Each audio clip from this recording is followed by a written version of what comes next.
So hello everybody, स्वागत है आप सभी का आज के इस वीडियो में। तो आज के इस वीडियो में हम बात करने वाले हैं पीरियोडिक टेबल के पूछे हुए सारे क्वेश्चंस जो कि जनवरी अटेम्प्ट 2024 में पूछे गए थे। इस वीडियो को देखने से पहले आप इसके पीडीएफ को प्रिंट आउट निकलवाइए, सारे के सारे क्वेश्चंस को बैठ के सॉल्व करिए टाइम बाउंड मैनर में। उसके बाद आपको जो कोई भी डाउट हो इस वीडियो सॉल्यूशन को देखकर अपने डाउट्स को क्लियर करें। ऑलराइट, अभी के लिए हम इस वीडियो को शुरू करते हैं। तो question number 1, first Feb shift 1 को एक क्वेश्चन पूछा गया था। In case of isoelectronic species the size of F negative N E and N A positive is affected by. पहले तो आपको पता होना चाहिए कि आइसो इलेक्ट्रॉनिक स्पीसीज होती क्या है। इनके नंबर ऑफ इलेक्ट्रॉन्स सेम हो। I repeat, number of electrons same हो। F negative N e N ए पॉजिटिव। तो जनाब हम सबसे पहले एफ नेगेटिव रखते हैं, एन ई रखते हैं, एन ए पॉजिटिव रखते हैं। और यहाँ पर हम प्रोटॉन का नंबर लिखेंगे और यहाँ पर हम इलेक्ट्रॉन्स का नंबर लिखेंगे। फ्लोरीन में 9 प्रोटॉन होते हैं, नियॉन में 10, सोडियम में 11। फ्लोरीन में 9 इलेक्ट्रॉन भी होते हैं, बट यहाँ पे फ्लोराइड आयन दिया हुआ है। फ्लोरीन निगेटिव, तो यहाँ पे 10 इलेक्ट्रॉन्स हो जाएंगे। नियॉन में 10 इलेक्ट्रॉन्स हो जाएंगे। सोडियम में वैसे तो 11 इलेक्ट्रॉन्स होते हैं, बट यहाँ पर एक पॉजिटिव चार्ज आपको नजर आ रहा होगा जिसकी वजह से 10 इलेक्ट्रॉन्स होंगे। तो जनाब आपको ये नजर आ रहा है कि ये तीनों 10 इलेक्ट्रॉन्स रखते हैं, तो इसका मतलब ये आइसो इलेक्ट्रॉनिक स्पीसीज होंगी। तो जनाब इनका साइज किस तरीके से इफेक्ट होगा। Number 1, principal quantum number, none of the factors because their size is the same. तो ये ऑप्शन तो अभी से गलत होगा कि जनाब साइज तो सेम होता ही नहीं है। Electron electron interaction in the outer orbital. Number 4, nuclear charge. Right, तो पहला हम ऑप्शन देखेंगे प्रिंसिपल क्वांटम नंबर। तो एक्चुअली तो ये ऑप्शन गलत है। अब गलत है, क्यों गलत है? N will be same in fluorine, neon and sodium. तीनों में ही एन सेम होगा। पहली बात जनाब, सेम इलेक्ट्रॉनिक कॉन्फ़िगरेशन, एक सेकेंड हम इसको हटाएंगे पहले। सेम इलेक्ट्रॉनिक कॉन्फ़िगरेशन की वजह से ही एन इसका सेम हुआ है। राइट, तो ये वाला ऑप्शन भी नहीं होने वाला। सेम इलेक्ट्रॉनिक कॉन्फ़िगरेशन है तीनों का, जिसकी वजह से एन भी सेम है। तो जब एन सेम है तो यहाँ पर एन के बदलने से कोई भी इफेक्ट नहीं पड़ेगा इन पे। ऑप्शन नंबर 1 गलत हो गया, 2 पहले ही गलत हो चुका था। Electron electron interaction in the outer orbitals, तो क्या इलेक्ट्रॉन इलेक्ट्रॉन के इंटरेक्शन से कुछ बदलाव आएगा? जनाब इलेक्ट्रॉन इलेक्ट्रॉन रिपल्शन का भी कोई सिग्निफिकेंट रोल होता नहीं है। राइट, क्योंकि सेम इलेक्ट्रॉनिक कॉन्फ़िगरेशन है, तो इलेक्ट्रॉन इलेक्ट्रॉन रिपल्शन का भी कोई मतलब है नहीं। तो ये वाला ऑप्शन भी कट जाएगा। अब जनाब फोर्थ ऑप्शन ही सही होगा क्योंकि वही बचा है, बट हम एक्सप्लेन भी किए देते हैं इसको। न्यूक्लियर चार्ज, निश्चित तौर पे आपको पता होगा न्यूक्लियर चार्ज का मतलब होता है प्रोटॉन। आप यहाँ पर देख पा रहे हैं प्रोटॉन तीनों में डिफर कर रहे हैं, जिसकी वजह से ही इन तीनों का साइज भी डिफर करेगा। राइट, नॉर्मली समझिए आप 9 प्रोटॉन हैं, 10 इलेक्ट्रॉन को खींच रहे हैं। 10 प्रोटॉन है, 10 इलेक्ट्रॉन को खींच रहे हैं। 11 प्रोटॉन है, 10 इलेक्ट्रॉन को खींच रहे हैं। तब लॉजिकली सोचिए कौन सा साइज बड़ा होगा। जब 9 इलेक्ट्रॉन्स, फॉर एग्जांपल 9 प्रोटॉन्स हैं, 10 इलेक्ट्रॉन को खींच रहे हैं, साइज थोड़ा सा छोटा कर पाएंगे। बट जब 10 इलेक्ट्रॉन को खींचेंगे, साइज थोड़ा सा और छोटा होगा। और जैसे ही 11 प्रोटॉन हो जाएंगे, और इलेक्ट्रॉन तो 10 ही रहे हैं, तो साइज और भी ज़्यादा छोटा हो जाएगा। न्यूक्लियर चार्ज बढ़ता जा रहा है, साइज कम होता जा रहा है। न्यूक्लियर चार्ज बढ़ता जा रहा है और size, nuclear charge, I hope थोड़ी सी गलती हो रही है यहाँ पे। हाँ, न्यूक्लियर चार्ज बोले तो प्रोटॉन का नंबर बढ़ता जाएगा, साइज कम होता जाएगा। इन case of isoelectronic species, size, nuclear charge बढ़ रहा है, साइज कम हो जाएगा। राइट, तो निश्चित तौर पर न्यूक्लियर चार्ज पर ही डिपेंड कर रहा होगा ये साइज कम छोटा होगा या बड़ा होगा। तो option number 4 is the correct one. Now moving on to the next question, question number 2। Lowest oxidation number of an atom in a compound A to B is -2, the number of an electron in its valence shell। थोड़ा सा different question है, बहुत ही आसान है निश्चित तौर पे, बहुत ही बेसिक क्लास से आया हुआ है, इसलिए हो सकता है कुछ बच्चे इसको मिस कर जाएं। आपने देखा होगा क्रिस क्रॉस मेथड से हम कंपाउंड फॉर्मेशन करते थे, क्लास 10th में आई थिंक आपने पढ़ा होगा, 11th में पढ़ा होगा, क्रिस क्रॉस मेथड से ही हम कंपाउंड का फॉर्मेशन करते थे। अब हमें उल्टा चलना है, जब इसको हम तोड़ेंगे ए टू बी किस तरीके से बना होगा, जब हम इसको पीछे जाने की कोशिश करेंगे तो ये किस तरीके से बना होगा, ए पर जनाब प्लस होगा, प्लस बी पर 2 माइनस होगा। निश्चित तौर पे आपको याद आया होगा, जब इसका फॉर्मेशन करेंगे तो क्रिस क्रॉस मेथड का यूज होगा। इस तरीके से हम यहाँ से 2 ले आएंगे और ये वाला प्लस यहाँ पर लेकर चले जाएंगे, ए टू बी का फॉर्मेशन हो जाएगा, राइट। और आपको क्या चाहिए, स्टेबिलिटी। इस पर्टिकुलर कंपाउंड को स्टेबिलिटी के लिए क्या चाहिए, या इसको 2 इलेक्ट्रॉन गेन करने पड़ेंगे, राइट। यहाँ पर 2 होगा तभी तो 2 पॉजिटिव एंड 2 नेगेटिव इक्वल हो पाएंगे, राइट। ए टू बी हो गया। इसको 2 इलेक्ट्रॉन गेन करने पर ये स्टेबल हो जाएगा। जैसे ही हम इसको 2 इलेक्ट्रॉन्स दे देते हैं, 2 इलेक्ट्रॉन्स, तो ये क्या हो जाएगा, स्टेबिलिटी अचीव हो जाएगी। स्टेबिलिटी अचीव करने के लिए इसको 2 इलेक्ट्रॉन चाहिए, और वैसे भी आपको पता है स्टेबिलिटी ऑक्टेट रूल के अकॉर्डिंग आती है। जैसे ही 8 इलेक्ट्रॉन कंप्लीट हो जाते हैं वैसे ही स्टेबिलिटी आ जाती है। इसका मतलब इसके पास पहले से कितने इलेक्ट्रॉन्स होंगे, 2 बाद में आए तब जाकर 8 हुए, इसका मतलब इसके पास पहले से ही 6 इलेक्ट्रॉन्स होंगे, यानी कि 6 वैलेंस इलेक्ट्रॉन्स इसके पास पहले से ही होंगे। उसके बाद हमने 2 इलेक्ट्रॉन्स इसको और दिए, तब जाके ऑक्टेट रूल फॉलो हुआ और हमारा ये कंपाउंड स्टेबल हो गया। ऑलराइट, जनाब यहाँ पर इसका आंसर होगा 6, क्योंकि यही तुमसे पूछा गया था। So now we are going to talk about question number 3। जनाब क्वेश्चन नंबर 3 को हम देखते हैं। Given below are 2 statements. Statement 1, both metal and non metals exist in P and D block elements. Statement 2, non metals have higher ionisation enthalpy and higher electronegativity than the metals. Right, तो basically statement type questions में आपसे एक ही question में 2 से 3 question मिलाकर के पूछ लिए जाते हैं, राइट। थोड़े से टाइम कंज्यूमिंग होते हैं, टाइम लगेगा, बट आपको ध्यान से पढ़ते हुए करना है, अदरवाइज आप बहुत ही सिली मिस्टेक कर देंगे इनमें, राइट। तो फिलहाल हम स्टेटमेंट 1 को पढ़ते हैं। Statement 1, both metal and non metal exist in P and D block elements. तो जनाब एक एक करके सॉल्व करते हैं। पी ब्लॉक में आपको पता ही होगा कि पी ब्लॉक में मेटल्स, नॉन मेटल्स, मेटलॉइड्स भी होते हैं। पी ब्लॉक में metals, non metals and metalloids भी होते हैं। तो यहाँ पर हमसे हालांकि मेटलॉइड्स के बारे में कुछ भी नहीं पूछा गया है, बट फिर भी आपको पता होना चाहिए आगे के आने वाले एग्जाम्स के लिए, राइट। तो पी ब्लॉक के बेसिस पे अभी तक तो ये स्टेटमेंट सही है, बट हमें डी ब्लॉक के बारे में भी चेक करना है। और आप सभी को ये पता होगा कि डी ब्लॉक में सिर्फ और सिर्फ मेटल्स ही होते हैं, यहाँ पर नॉन मेटल्स नहीं होते हैं। डी ब्लॉक में ओनली मेटल्स। थोड़ा सा अगर हम और स्पेसिफाई तरीके से जाएं तो ZnCdHg यानी जिंदगी कैडबरी हो गई, इन 3 को एक्सेप्शन मान लिया जाए तो जनाब बाकी के डी ब्लॉक के मेटल्स ट्रांजिशन एलिमेंट्स के रूप में भी जाने जा सकते हैं, बट यहाँ पर ये तीनों ट्रांजिशन एलिमेंट्स नहीं होते हैं। और इन 3 के अलावा बाकी सारे के सारे डी ब्लॉक के मेटल्स ट्रांजिशन एलिमेंट्स भी होते हैं। तो डी ब्लॉक की वजह से ये स्टेटमेंट हो जाएगा गलत, क्योंकि डी ब्लॉक में जनाब सिर्फ और सिर्फ मेटल्स होते हैं, नॉन मेटल्स नहीं होते हैं। Now statement 2, non metals have higher ionisation enthalpy and higher electronegativity, right, than the metals. तो जनाब हमें बताना है कि नॉन मेटल्स की हायर आयनाइजेशन होती है, हायर आयनाइजेशन एंथैल्पी होती है मेटल से या फिर नहीं, एंड इलेक्ट्रोनेगेटिविटी के बारे में भी। तो सबसे पहले तो आपको पता होना चाहिए कि आयनाइजेशन एंथैल्पी होती क्या है। Ionisation enthalpy basically amount of energy है जो कि एक इलेक्ट्रॉन को निकालने के लिए लगती है। फॉर एग्जांपल आपको मेटल है, उसमें से एक इलेक्ट्रॉन को निकालना है, तो आपको कुछ एनर्जी चाहिए होगी, उसी एनर्जी को हम आयनाइजेशन एंथैल्पी बोलते हैं, ऑलराइट। तो बेसिकली नॉन मेटल्स की आयनाइजेशन एंथैल्पी ज़्यादा होती है इन कंपैरिजन टू मेटल्स। ये क्यों होती है अभी हम आपको बताना चाहेंगे। आयनाइजेशन एंथैल्पी ऑफ मेटल्स कम होती है in comparison to non metals.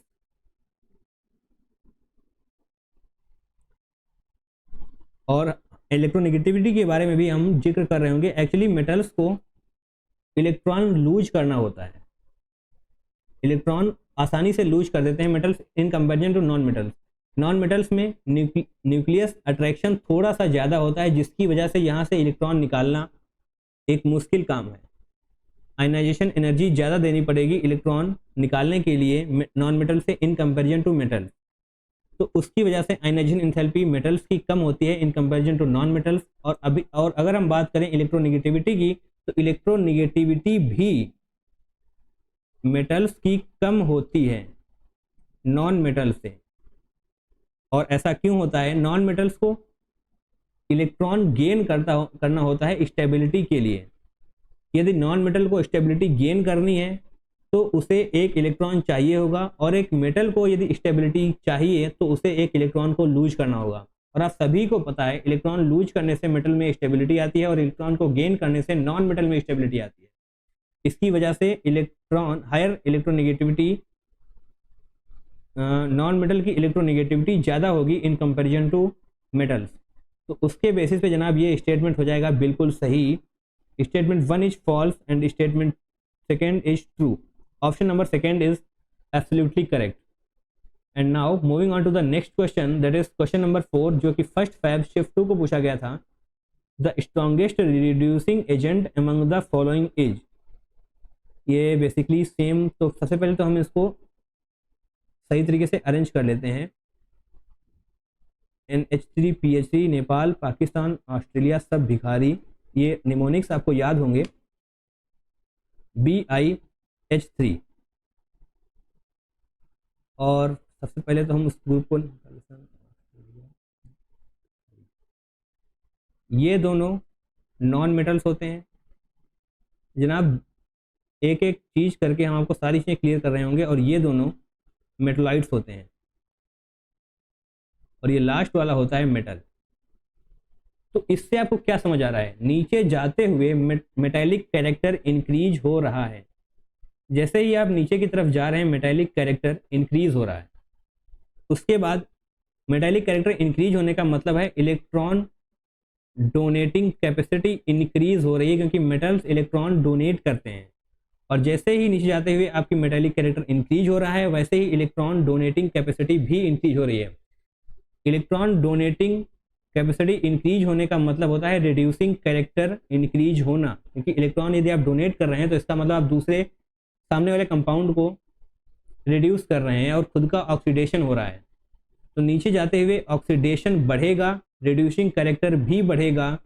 उसकी वजह से यहाँ से हमसे पूछा क्या गया है, द स्ट्रॉन्गेस्ट रिड्यूसिंग एजेंट, सबसे अच्छा रिड्यूसिंग एजेंट कौन है? नीचे जाते हुए रिड्यूसिंग कैरेक्टर बढ़ रहा है, यानी कि नीचे आते हुए रिड्यूसिंग एजेंट सबसे ज़्यादा पावरफुल होता जाएगा। तो उसके अकॉर्डिंग NH3 SbH3, यहाँ पर हमने इसीलिए को एक तरीके से अरेंज किया हुआ था। BiH3 would be the correct option. नीचे जाते हुए एक बार फिर से हम आपको एक्सप्लेन कर रहे हैं, नीचे जाते हुए मेटेलिक कैरेक्टर इंक्रीज होगा। यहाँ पर आप देख पा रहे हैं nitrogen and phosphorus non metals होते हैं, उसके बाद मेटलाइट्स एंड देन मेटल्स। नीचे आते हुए मेटेलिक कैरेक्टर इंक्रीज हो रहा है, इलेक्ट्रॉन डोनेटिंग कैपेसिटी इंक्रीज हो रही है, क्योंकि मेटल्स इलेक्ट्रॉन डोनेट करते हैं, और उसी के साथ रिड्यूसिंग कैरेक्टर भी इंक्रीज हो रहा है। तो निश्चित तौर पे नीचे आते हुए रिड्यूसिंग कैरेक्टर इंक्रीज हो रहा है, तो हमारा ऑप्शन नंबर 3 सही होगा, BiH3। तो जनाब अब कोई डाउट होगा नहीं, तो अभी आगे बढ़ते हैं अपने नेक्स्ट क्वेश्चन की तरफ। Now question number 5, from the given list the number of compounds with +4 oxidation state of sulphur. ये सारे कंपाउंड्स दिए हुए हैं और हमें चेक करना है यहाँ पर इसमें कौन से कंपाउंड में सल्फर की +4 ऑक्सीडेशन स्टेट है। तो उसके लिए तो जनाब हमको डायग्राम्स बनाने ही पड़ेंगे। तो SO3 का सबसे पहले हम डायग्राम बनाएंगे। SO3 के लिए जनाब आप सिंपल ही तरीके से समझ पा रहे, यहाँ पर -2 हो जाएगा तो यहाँ पर +2 होगा, यहाँ पर -2 हो जाएगा तो यहाँ पर +2 होगा, और यहाँ पर -2 हो जाएगा। ऑक्सीजन पे -2 होता है जनाब, तो यहाँ पर भी +2 होगा। +2 +2 +2 जो कि तीनों ऑक्सीजन की वजह से आया हुआ है। तो इस सल्फर पे ऑक्सीडेशन स्टेट होगी +6 और हमें बतानी है +4, यानी कि ये ऑप्शन नहीं होगा।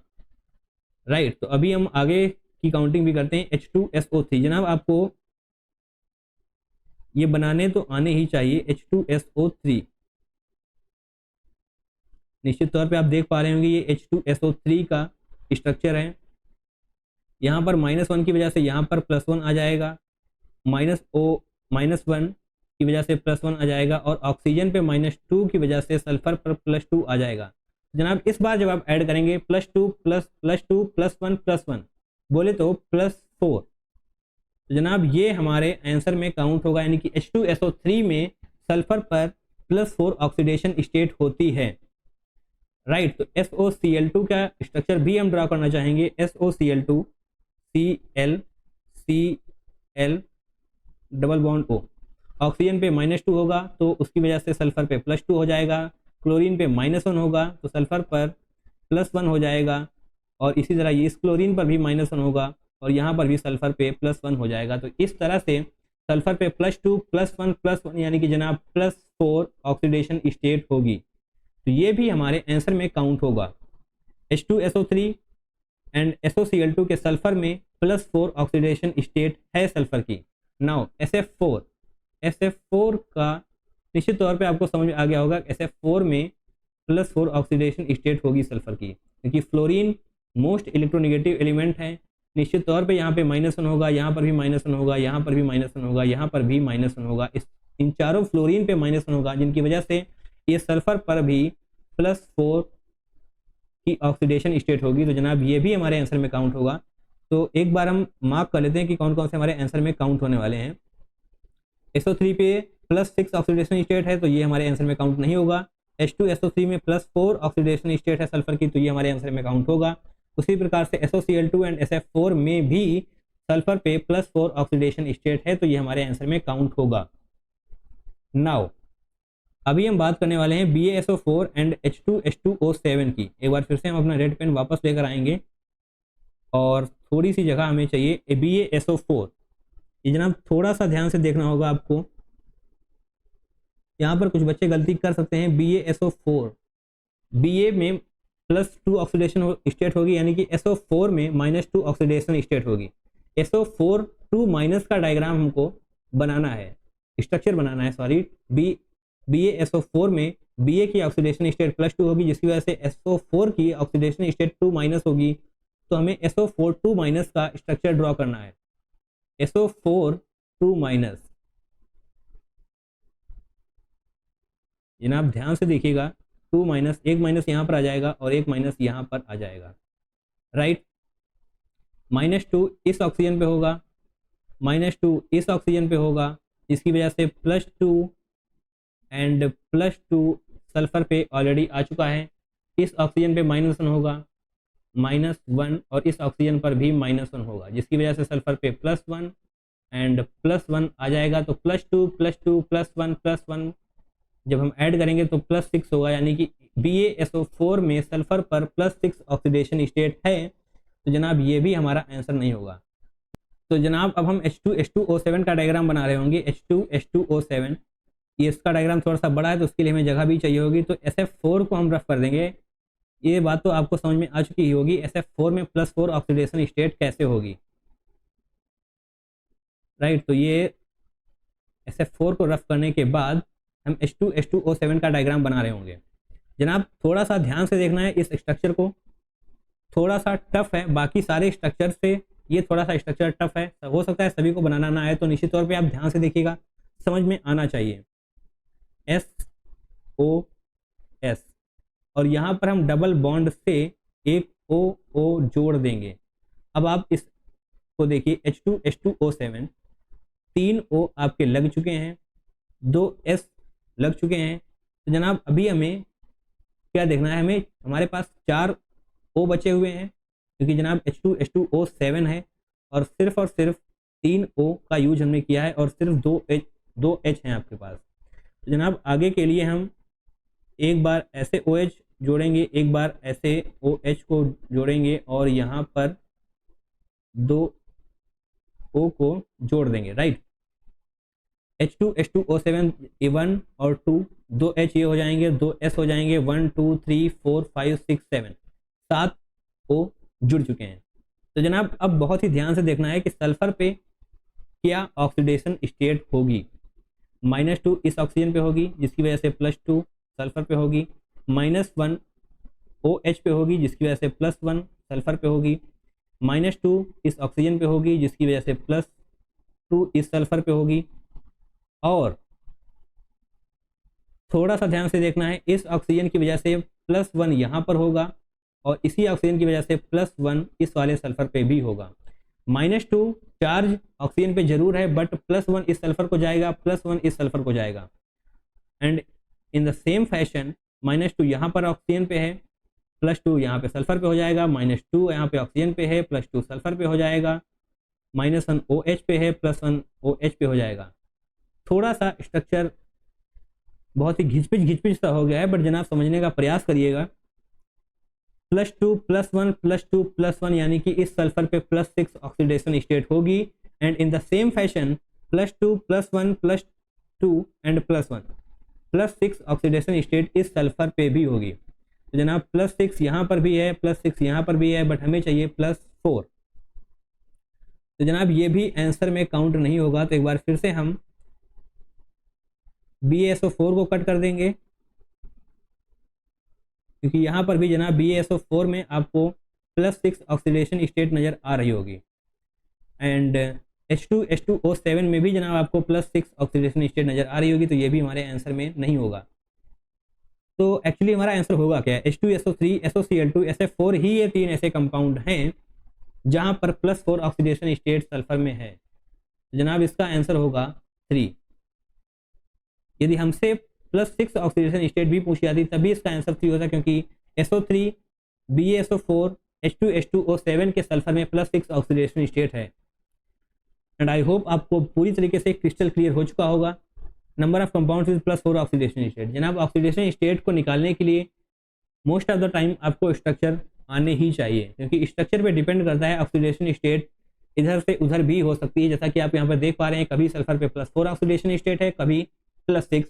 सारा का सारा स्ट्रक्चर पर भी डिपेंड करता है, राइट। तो फिलहाल हम अपने नेक्स्ट क्वेश्चन की तरफ मूव ऑन करते हैं। एक बार हम इरेजर का यूज करना चाहेंगे ताकि चीज़ें क्लियर हो सकें, राइट। समझने भर के लिए क्लियर हो चुका है। नाउ क्वेश्चन नंबर 6 जो कि 29 जैन शिफ्ट 1 को पूछा गया था। एसर्शन रीजन टाइप क्वेश्चन है ये। पेन को हम चेंज कर लेंगे। Assertion the first ionization enthalpy decreases across a period reason the increasing nuclear charge outweighs the shielding across the period.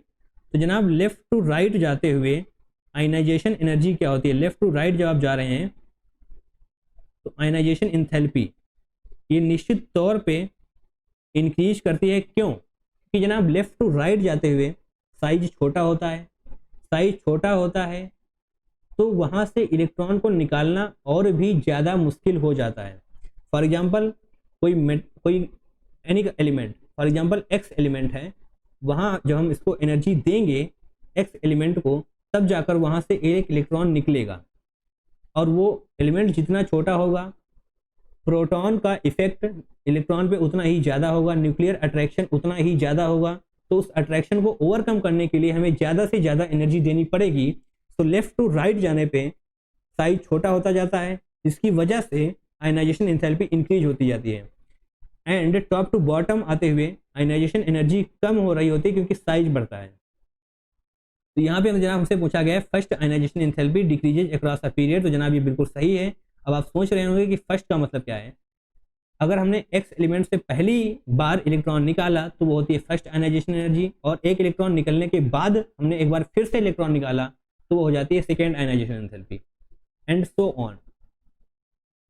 तो उसके अकॉर्डिंग असर्शन ए बिल्कुल ही सही होगा। And now reason the increasing nuclear charge outweighs the shielding across the period, बिल्कुल ही सही statement है। न्यूक्लियर चार्ज बढ़ने की वजह से ही साइज छोटा होता है और आयनाइजेशन एंथैल्पी इंक्रीज करती है।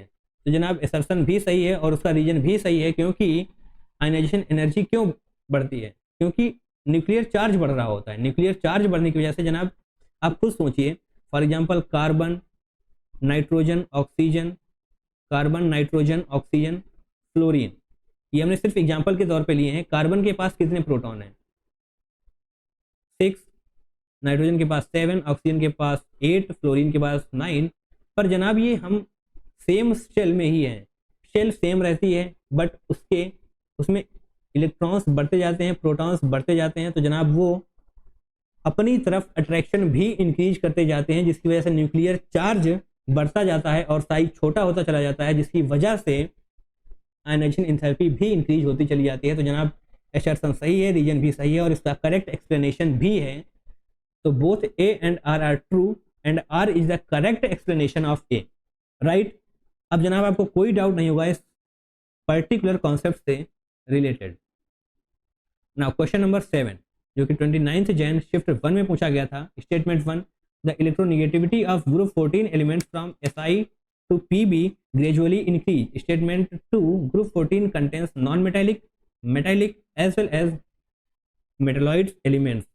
तो जनाब पहले तो ग्रुप 14 एलिमेंट्स कौन कौन से होते हैं आपको ये पता होना चाहिए। कहें सीता जी, सुनो पार्वती, ये निमोनिक्स आपको याद होंगे, carbon, silicon, germanium, tin, lead. Alright, यहाँ से पूछा क्या गया है आपको, electronegativity of group 14 elements from Si to Pb gradually increase. जो जनरल ट्रेंड होता है वो क्या होता है, जनरली लेफ्ट टू राइट जाते हुए, लेफ्ट टू राइट जाते हुए इलेक्ट्रोनेगेटिविटी बढ़ती है, एंड टॉप टू बॉटम आते हुए, ये मैं जनरल ट्रेंड की बात कर रहा हूँ जनाब, एक्सेप्शन तो ऑब्वियसली हैं ही हैं, टॉप टू बॉटम आते हुए इलेक्ट्रोनेगेटिविटी डिक्रीज करती है। तो इसी वजह से ये क्वेश्चन बनाया गया है, क्योंकि जनरल ट्रेंड ही आपको याद होगा और आप जैसे ही पढ़ेंगे टॉप टू बॉटम आपको पता होगा Si to Pb यानी कि ऊपर से नीचे की तरफ आ रहा है, तो इलेक्ट्रोनेगेटिविटी घटनी चाहिए। बट जनाब आपको ये पता होना चाहिए कि यहाँ पर कोई भी जनरल ट्रेंड फॉलो नहीं कर रहा होगा, यहाँ पर इलेक्ट्रोनेगेटिविटी कभी बढ़ेगी कभी कम हो जाएगी, तो जिसकी वजह से ये स्टेटमेंट बिल्कुल ही गलत है। कोई भी जनरल ट्रेंड यहाँ पर फॉलो नहीं होता है। इलेक्ट्रोनेगेटिविटी एक बार बढ़ेगी एक बार घट जाएगी, और वहाँ पर आपको उसका एक्चुअल आंसर याद करने की जरूरत नहीं है कि किसकी इलेक्ट्रोनेगेटिविटी कितनी होती है, आपको इतना ही पता होना चाहिए कि जनरल ट्रेंड फॉलो हो रहा है या नहीं हो रहा है। Right, now statement 2, group 14 contains non metal, metal as well as metalloid. तो एक बार हम चेंज कर लेना चाहेंगे जिससे कि आपको बता सके कौन कौन से क्या होते हैं। जनाब निश्चित तौर पे कहें सीता जी, सुनो पार्वती, ये metal, non metal and metalloid तीनों को ही कंटेन करता है ये ग्रुप 14 एलिमेंट्स, राइट। तो statement 2, group 14 elements non metallic, जनाब ये स्टेटमेंट सही है, ये स्टेटमेंट गलत है, तो जिसके अकॉर्डिंग हमें ऑप्शन मैच करना होगा। Statement 1 is false, statement 2 is true. Okay, so option number 1 would be the correct one, right. Now moving on to the next question, that is question number 8. The element having the first ionization enthalpy having the highest first ionization enthalpy Si, Al, N and C, basically silicon, aluminium, nitrogen and carbon। तो इसको समझने के लिए हम इसका electronic configuration लिख लेते हैं। Electronic configuration of silicon will be 3s2 3p2। Aluminium का क्या होगा, सोडियम एल्यूमिनियम यानी कि 1s2 2s2 2p6 3s2 3p2, sodium 3s2 3p1, sodium magnesium aluminium, yes जनाब 3s2 3p1। नाइट्रोजन का क्या होगा 1s2 2s2 2p3 1s2 2s2 2p3, ये जनाब हम इलेक्ट्रॉनिक कॉन्फ़िगरेशन लिख रहे हैं। कार्बन का क्या होगा 2s2 2p2। इलेक्ट्रॉनिक कॉन्फ़िगरेशन देख के आपको समझ आ रहा होगा कि किसकी हाईएस्ट आयनाइजेशन एंथैल्पी होगी। जनाब आपको पता होना चाहिए स्टेबिलिटी ऑर्डर क्या होता है, D10 D5 P3 P6, ये half filled and fully filled subshell होते हैं। D10 D5 P3 and P6 ये बहुत ही ज़्यादा स्टेबल होते हैं, और यदि आपको स्टेबल इलेक्ट्रॉनिक कॉन्फ़िगरेशन से इलेक्ट्रॉन निकालना है तो जनाब आपको बहुत ही ज़्यादा एनर्जी देनी पड़ेगी। उस पर्टिकुलर सबशेल की आयनाइजेशन एंथैल्पी बहुत ही ज़्यादा होगी, क्योंकि आपको half filled and full field से इलेक्ट्रॉन निकालना पड़ रहा है, जो कि बहुत ही ज़्यादा स्टेबल होता है। तो आपको यहाँ पर नज़र आ रहा हो कि नाइट्रोजन में 2p3 बन रहा है। 2p3 बोले तो बहुत ही ज़्यादा स्टेबल इलेक्ट्रॉनिक कन्फिग्रेशन, जो कि आपको सिलिकॉन में भी नज़र नहीं आएगा, एल्यूमिनियम में भी नज़र नहीं आएगा और कार्बन में भी नज़र नहीं आएगा। तो निश्चित तौर पे इसका आंसर होगा नाइट्रोजन। नाइट्रोजन ही इसका आंसर होने वाला है। हमसे पूछा गया था कि हाईएस्ट आयनाइजेशन एंथैल्पी क्या होगी, फर्स्ट आयनाइजेशन एंथैल्पी, इसलिए हमको ये बताया गया था। फर्स्ट आयनाइजेशन एंथैल्पी यानी कि नाइट्रोजन से हमको पहला इलेक्ट्रॉन निकालना है, जो कि हमको हाफ फिल्ड से निकालना पड़ेगा। उसके बाद नाइट्रोजन ही इसका करेक्ट आंसर होगा। Now moving on to the next question, that is question number 9। ये भी स्टेटमेंट टाइप क्वेश्चन है। Fluorine has most negative electron gain enthalpy in its group. Statement 2, oxygen has least negative electron gain enthalpy in its group. तो जनाब सबसे पहले तो हम अपने पेन को चेंज कर रहे होंगे। इलेक्ट्रॉन गेन एंथैल्पी का मतलब है जनाब एक्स एलिमेंट है, यहाँ पर हमने इसको इलेक्ट्रॉन दिया तो जनाब ये एक्स निगेटिव में कन्वर्ट हो गया। क्या मतलब हुआ इसका, हमें एक एलिमेंट को इलेक्ट्रॉन देने के लिए जो एनर्जी, इलेक्ट्रॉन देने के बाद जो एनर्जी वहाँ से निकलेगी उसी को बोलते हैं हम इलेक्ट्रॉन गेन एंथैल्पी। और यहाँ पर हम इसको निगेटिव क्यों बोल रहे हैं, क्योंकि जनाब ये एक्सोथर्मिक होती है, यहाँ से एनर्जी रिलीज होती है। जब हम किसी एलिमेंट को इलेक्ट्रॉन दे रहे होते हैं तो जनाब वहाँ से एनर्जी रिलीज होती है। जब हम इलेक्ट्रॉन निकालते हैं तो एनर्जी देनी पड़ती है, और जब इलेक्ट्रॉन को हम दे रहे होते हैं किसी एलिमेंट को तो एनर्जी रिलीज होती है।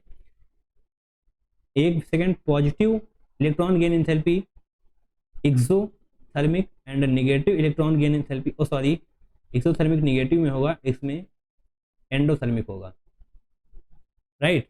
तो इसीलिए यहाँ पे लिखा हुआ है नेगेटिव इलेक्ट्रॉन गेन एंथैल्पी, यानी कि जनाब आपको एनर्जी देनी पड़ेगी। Fluorine has most negative electron gain enthalpy in its group, oxygen has, okay. तो बेसिकली आप थोड़ा सा मैथमेटिक्स समझने का प्रयास किए। फॉर एग्जांपल ये एक नंबर लाइन है, यहाँ पे 0 है, इस साइड नेगेटिव होगा, इस साइड पॉजिटिव होगा, और जैसे ही आप यहाँ पे पॉजिटिव होगा, और जैसे ही आप लेफ्ट टू राइट बढ़ रहे होंगे, लेफ्ट टू राइट बढ़ रहे होंगे, हम ये कह सकते हैं कि लेस निगेटिव की तरफ जा रहे होंगे। फॉर एग्जांपल यहाँ पे -10 होगा, यहाँ पे -10 होगा, तो यहाँ पे -5 होगा, यानी कि less electronegative, sorry less negative. Left to right जाने पे आप लेस निगेटिव की तरफ जा रहे होंगे। इसका मतलब easiness to add an electron will increase. Left to right जाने पर, लेफ्ट टू राइट जाने पे इलेक्ट्रॉन को ऐड करना आसान होता जाएगा। Easiness to add an electron increases. Left to right जाने पे इलेक्ट्रॉन ऐड करना आसान होता चला जाएगा, यानी कि लेस निगेटिव का मतलब होगा इलेक्ट्रॉन ऐड करना आसान है। और नोबेल गैसेस का आपने सुना होगा कि पॉजिटिव इलेक्ट्रॉन गेन एंथैल्पी होती है, यानी कि यहाँ पे जनाब आपको इलेक्ट्रॉन ऐड करना है ना, तो एनर्जी देनी पड़ेगी, क्योंकि वो ऑलरेडी बहुत ही ज़्यादा स्टेबल है, वो अपनी स्टेबिलिटी को खोना नहीं चाहते, बट फिर भी आप ज़बरदस्ती उनके साथ कर रहे हैं, इलेक्ट्रॉन उनको देना चाहते हैं, तो जनाब आपको एनर्जी भी देनी पड़ेगी, राइट। जनरल ट्रेंड कुछ भी हो सकता है, ये हमने आपको कॉन्सेप्ट क्लियर किया। बट इसके बाद आपको वो डायग्राम याद होना चाहिए जो कि एनसीईआरटी में दिया हुआ है। उस डायग्राम को ड्रॉ करने के लिए हमें इस पर्टिकुलर चीज़ को हटाना पड़ेगा। आई होप आप समझ ही चुके होंगे। जस्ट अ सेकेंड,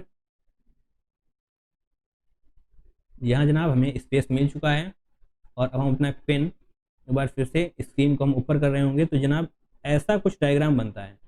एक सेकेंड, ऐसा कुछ डायग्राम बन रहा होगा, और दूसरा डायग्राम इस तरीके से बनेगा। यहाँ पर होगी फ्लोरीन, क्लोरीन, ये जनाब फ्लोरीन, क्लोरीन, ब्रोमीन, आयोडीन, ये इलेक्ट्रॉन लेस इलेक्ट्रोनेगेटिव, ओके। एक बार फिर से हम पूरा सा डायग्राम पहले कंप्लीट कर लेते हैं। ऑक्सीजन, ऑक्सीजन से उससे T4, ये जनाब निमोनिक्स आपको याद ही होंगे, इसमें बताने की कोई ज़रूरत है नहीं, ऑक्सीजन सल्फर। तो यहाँ पे आप इस डायग्राम से क्या समझ पा रहे हैं, क्या लिखा हुआ है, fluorine has most negative electron gain enthalpy in its group.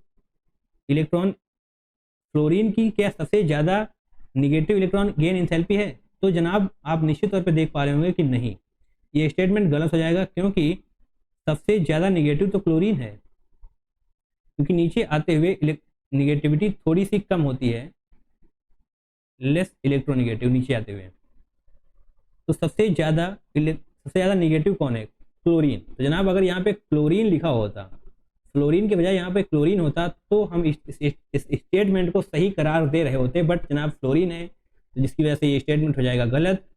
Now statement 2, oxygen has least negative electron gain enthalpy in its group.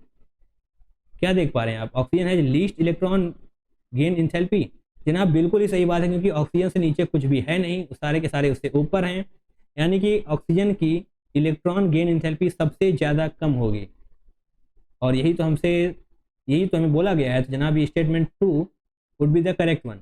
Statement 1 गलत हो जाएगा, बट स्टेटमेंट 2 सही होगा। Statement 1 is false, statement second is true.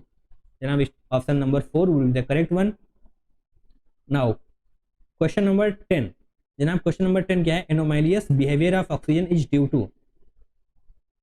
एकदम ही fact based question है, यदि आपने ये पहले नहीं पढ़ा है तो आप नहीं कर पाएंगे। जनरल ट्रेंड पढ़ते वक्त आपको ये बताया जाता है कि जो पहले एलिमेंट्स होते हैं ग्रुप के, यानी कि कार्बन, नाइट्रोजन, ऑक्सीजन, फ्लोरीन, इन सभी का एनोमैलियस बिहेवियर होता है, बहुत ही डिफरेंट बिहेवियर होता है नीचे वाले एलिमेंट से। तो जनाब anomalous behaviour of oxygen is due to, और ऑक्सीजन का एनोमैलियस बिहेवियर यानी कि बड़ा ही डिफरेंट बिहेवियर, बिल्कुल ही अलग बिहेवियर नीचे वाले एलिमेंट से डिफर क्यों होता है? ऐसा क्यों होता है कि वो बहुत ही ज़्यादा डिफरेंट होता है? तो जनाब इसकी 3 वजह हैं। एक तो इसका स्मॉल साइज, इसका साइज बहुत ही छोटा है, और हाई इलेक्ट्रोनिगेटिविटी, इसको इलेक्ट्रोनिगेटिविटी बहुत ही ज़्यादा होती है, and absence of D orbital, ABSENCE, absence of D orbital. ये 3 कारण है जिसकी वजह से ऑक्सीजन बहुत ही अजीबोगरीब बिहेवियर शो करता है। Small size, high electronegativity, complete लिख दें हम, जी हाँ जनाब, high electronegativity and absence of D orbital. Large size, small size, high electronegativity, yes जनाब, option number 3 would be the correct one. D orbital के बारे में यहाँ पर जिक्र नहीं हुआ है, बट फिर भी आपको पता होना चाहिए, अगले क्वेश्चंस में भी इसका जिक्र हो सकता है। तो जनाब आपको कंप्लीट इन्फॉर्मेशन, कंप्लीट नॉलेज होनी चाहिए।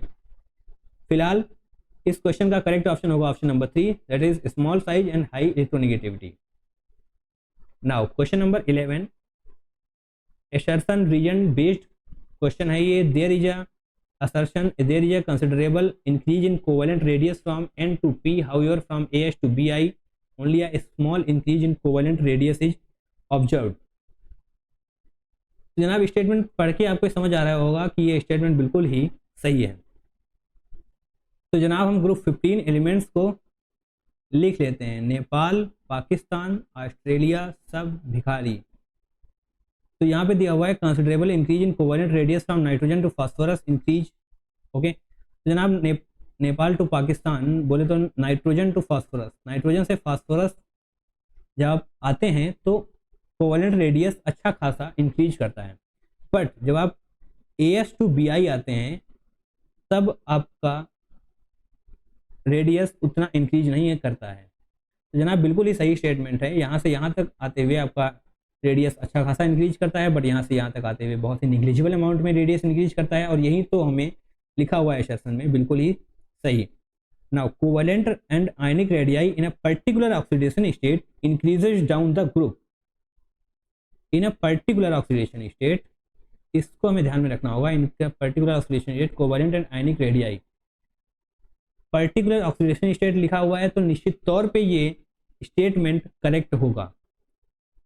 मैंने कहा स्टेटमेंट करेक्ट होगा, एसर्शन के रीजन के तौर पे ये जनाब सही नहीं होगा, क्योंकि यहाँ पर इंक्रीज हो रहा है, यहाँ पे कम हो रहा है। तो इस चीज़ को डिफाइन करने के लिए यहाँ पे एक परफेक्ट एक्सप्लेनेशन है नहीं कि यहाँ पर ज़्यादा इंक्रीज हो रहा है, यहाँ पे कम इंक्रीज हो रहा है, ऐसा क्यों?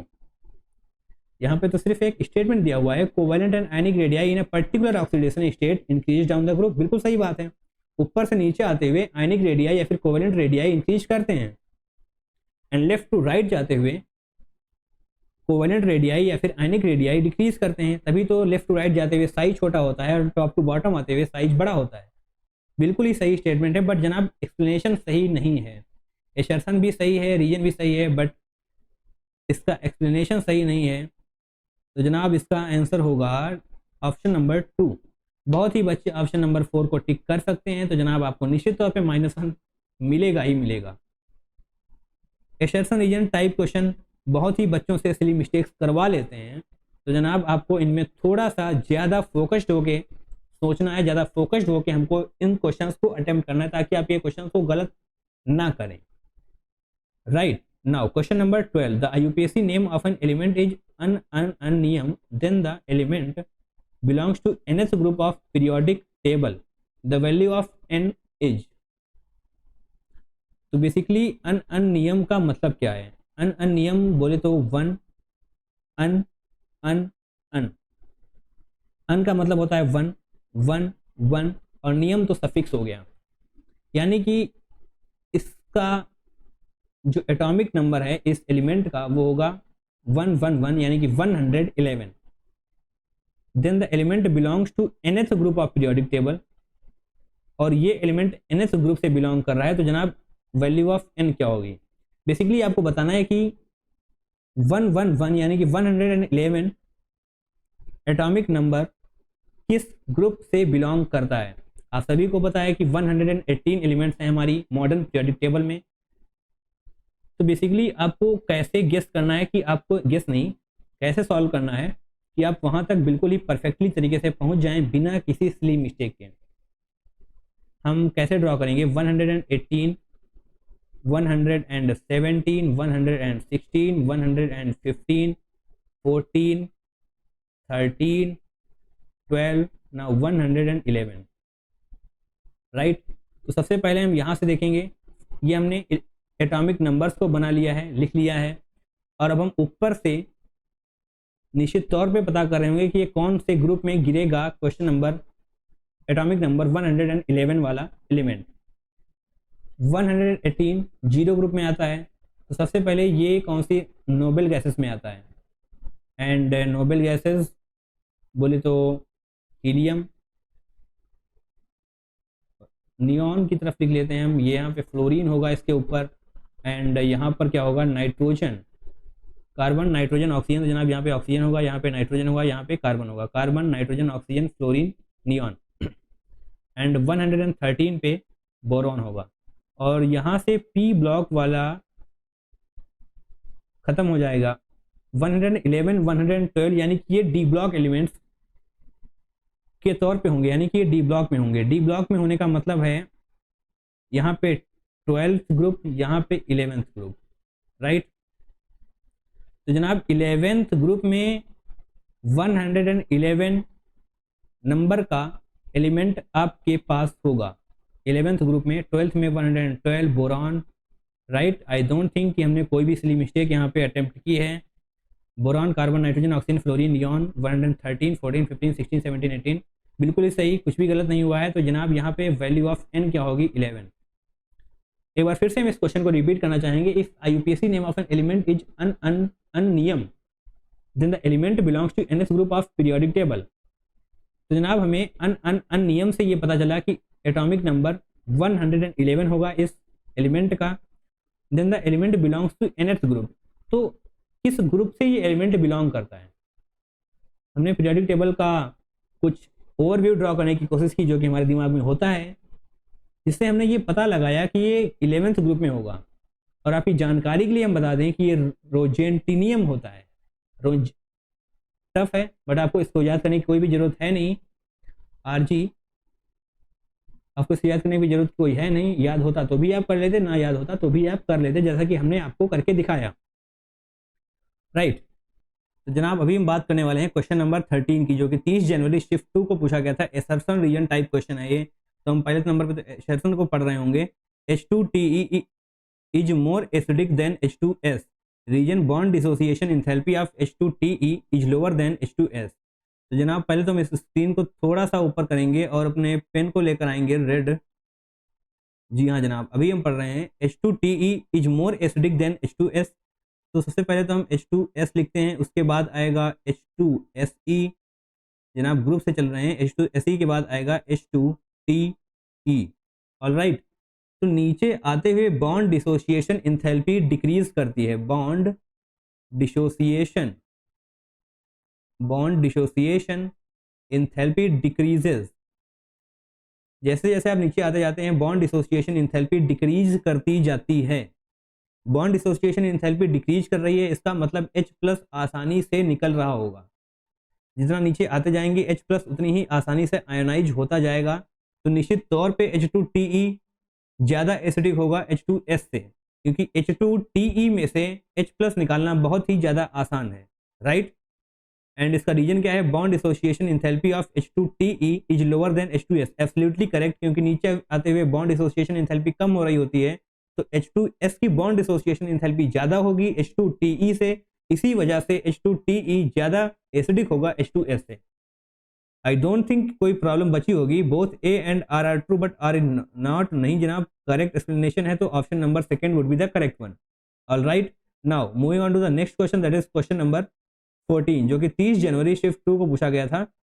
स्टेटमेंट टाइप क्वेश्चन है ये। Along the period the chemical reactivity of the element gradually increases from group 1 to group 18। And statement 2, the nature of oxides formed by group 1 element is basic while that of group 17 element is acidic. यहाँ पर हमको दोनों statement check करने हैं, बताना है कौन सा स्टेटमेंट सही है और कौन सा स्टेटमेंट गलत है।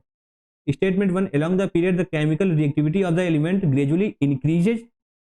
नहीं जनाब, एक्चुअली केमिकल रिएक्टिविटी डिक्रीज करती है। जब आप ग्रुप 1 से ग्रुप 18 की तरफ जा रहे होते हैं तो केमिकल रिएक्टिविटी डिक्रीज करती है। यदि यहाँ पे डिक्रीज होता तो ये स्टेटमेंट तो बिल्कुल ही सही होता, बट यहाँ पर है इंक्रीज, तो ये स्टेटमेंट हो जाएगा गलत। Alright, now statement second, the nature of oxide formed by group 1 element is basic while that of group 17 elements is acidic. Group 1 element basic होता है एंड ग्रुप 17 एलिमेंट एसिडिक होता है। बिल्कुल सही स्टेटमेंट है। तो जनाब स्टेटमेंट 2 इज करेक्ट वन। आपको पता ही होगा, इसका एक्सप्लेनेशन देने की जरूरत आई डोंट थिंक कि आपको है। तो statement 1 is false and statement second is true. तो जनाब हम ऑप्शन को मैच करने की कोशिश करेंगे। स्टेटमेंट 1 इज फॉल्स, स्टेटमेंट जी हाँ, option number 3 would be the correct one. Option number 3 बिल्कुल सही ऑप्शन होगा। And now question number 15, second last question है हमारा। The correct sequence of electron gain enthalpy of elements listed below, argon, bromine, fluorine and sulphur. इनमें से बताना है हमको इलेक्ट्रॉन गेन इंथैल्पी का ऑर्डर क्या होगा। आपको आर्गन नजर आ रहा है तो सीधे तौर पे आपको इतना तो पता ही होगा कि आर्गन की इलेक्ट्रॉन गेन इंथैल्पी पॉजिटिव होती है, तो निश्चित तौर पे आर्गन की इलेक्ट्रॉन गेन इंथैल्पी सबसे ज्यादा होगी, तो ए तो सबसे आगे आने वाला है निश्चित तौर पे, कोई डाउट इसमें है ही नहीं। नोबेल गैसेज की इलेक्ट्रॉन गेन इंथैल्पी पॉजिटिव होती है, तो सबसे ज्यादा electron gain enthalpy Nobel gases की होगी, दैट इज आर्गन। तो इसके बेसिस पे तो आप option number 1 and option number 4 को कट कर सकते हैं। और जनाब आप ध्यान से देखिए, ब्रोमीन, फ्लोरीन एंड सल्फर, इसमें से सबसे कम इलेक्ट्रॉन गेन इंथैल्पी किसकी होगी? निश्चित तौर पे आप समझ पाएंगे कि इसमें से सबसे कम इलेक्ट्रॉन गेन इंथैल्पी फ्लोरीन की होगी।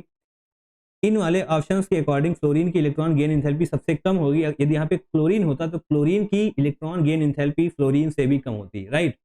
तो ऑप्शन नंबर सी जो कि फ्लोरीन है वो सबसे कम होगा। इसी के बेसिस पे आप आंसर दे सकते हैं ऑप्शन नंबर सेकेंड। जनाब आपको ऑप्शन के हिसाब से चलना है, आप बहुत ही जल्दी आंसर तक पहुंच पाएंगे, राइट। निश्चित तौर पे आर्गन के बाद D option, that is sulphur. Okay, D option लिखना है हमको, इरेजर का यूज करेंगे हम। Option A and then D, B, C. सबसे ज़्यादा ऑर्गन की इलेक्ट्रॉन गेन इंथैल्पी होगी, उसके बाद सल्फर की, then bromine and then last में फ्लोरीन। तो अब ऑप्शन से चलिए, जितना भी आता है उसको ऑप्शन के साथ मैच करने की कोशिश करें। आप पहले 2-3 ऑप्शन तो ऐसे ही कट कर देंगे। Now question number 16, consider the following elements. जनाब ये हैं elements A, B, C, D. Which of the following is are true about A, B, C, D. तो इनके बेसिस पे हमको बताना है जो कुछ नीचे पूछा गया है। Order of atomic radii, order of metallic character, size of element, order of ionic radii. तो जनाब ये थोड़ा सा अच्छा क्वेश्चन है, क्योंकि यहाँ पे एक ही क्वेश्चन में आपसे 4 चीजें पूछ ली गई हैं, राइट। तो हम बहुत ही ध्यान से देखेंगे ए टू बी। आपको ये तो बहुत ही अच्छे से पता होगा कि लेफ्ट टू राइट जाने पे साइज कम होता जाता है। साइज कम होने की वजह से मेटेलिक कैरेक्टर भी कम होता जाता है, राइट, क्योंकि इलेक्ट्रॉन उतनी जल्दी अब बाहर नहीं जा पाएगा। और टॉप टू बॉटम आते हुए साइज इंक्रीज होता जाता है और मेटेलिक कैरेक्टर भी बढ़ता जाता है, राइट। तो इसके हिसाब से हम साइज को देखेंगे, ए छोटा होगा बी से एंड ए बड़ा होगा सी से। इस तरफ जाते हुए कम होना ही जनाब उल्टा हो गया, इसको हम सही करेंगे। ए बड़ा होगा बी से, क्योंकि लेफ्ट टू राइट जाते हुए साइज डिक्रीज करता है, तो ए छोटा होगा बी से एंड ए यहाँ पर ए सी से छोटा होगा और ए बी से बड़ा होगा। तो हमें कुछ कुछ मैच करने की कोशिश करेंगे हम। ऑप्शन नंबर ए तो जनाब ये रहा। ऑर्डर ऑफ एटॉमिक रेडियाई, ए बड़ा होगा बी से, अभी तक तो सही है। ए छोटा होगा सी से, अभी भी सही है। एंड सी और डी के बारे में देखते हैं अब हम।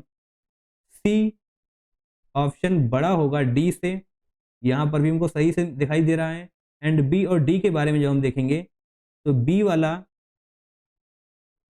बी छोटा होगा डी से, बी छोटा है डी से। तो जनाब ये बिल्कुल ही सही स्टेटमेंट दिया हुआ है। Order of atomic radii B A D C, बिल्कुल सही, बी ए डी सी, कोई दिक्कत नहीं है इसमें। ऑर्डर ऑफ मेटेलिक कैरेक्टर, जैसा कि मैंने कहा ऑर्डर ऑफ मेटेलिक कैरेक्टर लगभग सेम ही होता है साइज के। साइज जितना छोटा होता जाएगा मेटेलिक कैरेक्टर भी कम होता जाएगा। साइज बढ़ेगा, मेटेलिक कैरेक्टर आसानी से बढ़ेगा, क्योंकि मेटेलिक कैरेक्टर का मतलब है जितनी जल्दी इलेक्ट्रॉन उस कंपाउंड से निकल जाए, राइट। तो सेम ऑर्डर ही फॉलो होगा मेटेलिक कैरेक्टर के लिए, B A D C, B A D C, बिल्कुल सही स्टेटमेंट है जनाब ये भी। And now option number C, size of the element D C B A, क्या ये सही होगा? Size of the element, okay. तो जनाब साइज तो यहाँ से आई थिंक ये सही नहीं होगा। एक बार हम फिर से चेक करना चाहेंगे। डी सी बी ए यहाँ पर दिया हुआ है, तो इस तरफ जाते हुए साइज छोटा होगा, डी छोटा होना चाहिए सी से, सही है। ए छोटा होना चाहिए सी से, तो जनाब ए यहाँ पर बड़ा हुआ है एंड सी, तो जनाब ये स्टेटमेंट हो जाएगा गलत। साइज ऑफ द एलिमेंट ये सही ऑर्डर नहीं है इसका। And order of okay, order of ionic radii, और जब आप इसको सही से देखेंगे तो ये स्टेटमेंट भी आपको सही से नज़र आ रहा होगा। ये ऑर्डर भी सही है, तो ए बी एंड डी ये 3 ऑप्शन सही हैं। और हमको करेक्ट बताना है या फिर इनकरेक्ट, इस बार हम ध्यान से देखते हैं। Choose the correct answer, okay, true about, इसका मतलब हमें सही स्टेटमेंट ही बताने हैं। ए बी एंड डी का क्या कोई ऑप्शन है? ए बी डी, यस जनाब, option number second would be the correct answer. और आई थिंक हमने सारे के सारे क्वेश्चंस कर लिए हैं। ये जनाब आपको मिल जाएगी आंसर की, जैसा कि मैंने पहले भी आपको कहा था कि सबसे पहले प्रिंट आउट निकलवाना है पीडीएफ का, उसके बाद ही आपको ये वीडियो सॉल्यूशन देखना है। तो यहाँ पर सभी क्वेश्चंस के आंसर भी मिल जाएंगे। तो जनाब आपको बहुत ही अच्छे से प्रैक्टिस करते हुए चलनी है, सारे के सारे पीवाईक्यूज को अटेम्प्ट करना है, क्योंकि निश्चित तौर पे आप देख पा रहे होंगे कि जेई मेंस के पर्सपेक्टिव से पीवाईक्यूज करना कितना ज़्यादा इंपॉर्टेंट है। एट द एंड आपको क्वेश्चन प्रैक्टिस ही करनी है, और क्वेश्चन प्रैक्टिस करनी है तो क्यों ना पीवाईक्यूज से ही की जाए।